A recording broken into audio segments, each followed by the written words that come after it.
छात्रों के लिए जरूरी खबर। केंद्र सरकार ने राष्ट्रीय शिक्षा नीति 2020 के तहत न्यू करिकुलम फ्रेमवर्क तैयार कर लिया है।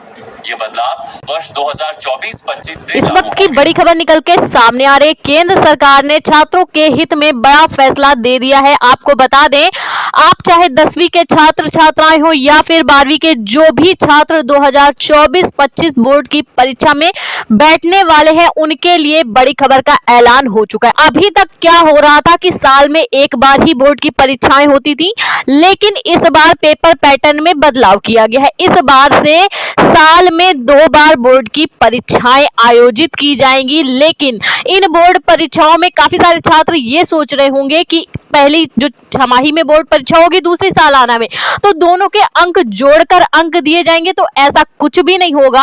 आपको बता दें, इस बार छात्रों को ऑप्शन मिलने वाले हैं। अब वर्ष में 2 बार बोर्ड की परीक्षाएं होंगी, लेकिन पैटर्न कुछ बदलेगा। 11वीं 12वीं में स्ट्रीम के आधार पर विषय चुनने की उनको अनुमति दी जाएगी। वो अपने हिसाब से विषय चुन सकते हैं और उन्हें 2 भाषाएं चुननी होगी। पहली उनकी मातृभाषा जो कि हिंदी है, और वो कोई और भी एक भाषा चुनने की उनको स्वतंत्रता होगी। आपको बता दें, सरकार ने छात्रों के हित में 3 नए नियम लागू कर दिए हैं। तो क्या है वो नियम? तो सबसे पहले तक होता क्या था, वर्ष में एक बार ही बोर्ड की परीक्षाएं होती थी, लेकिन जो नई शिक्षा नीति है, इसके तहत छात्र के पास 2 बार एग्जाम देने का ऑप्शन रहेगा।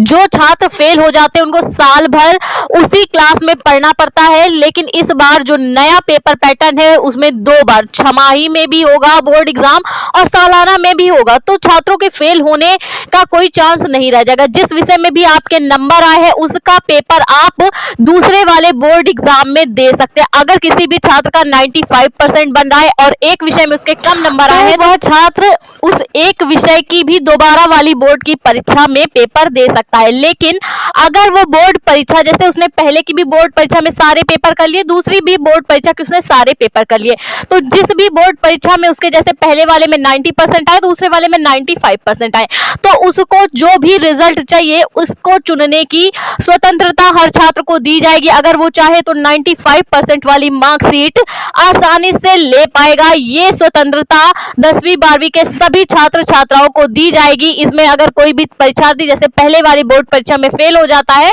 तब भी वो दूसरी वाली बोर्ड परीक्षा में आसानी से बैठ पाएगा। और अगर उसे किसी भी विषय में कम नंबर आते हैं, तब भी वो अपना रीचेकिंग करवा सकता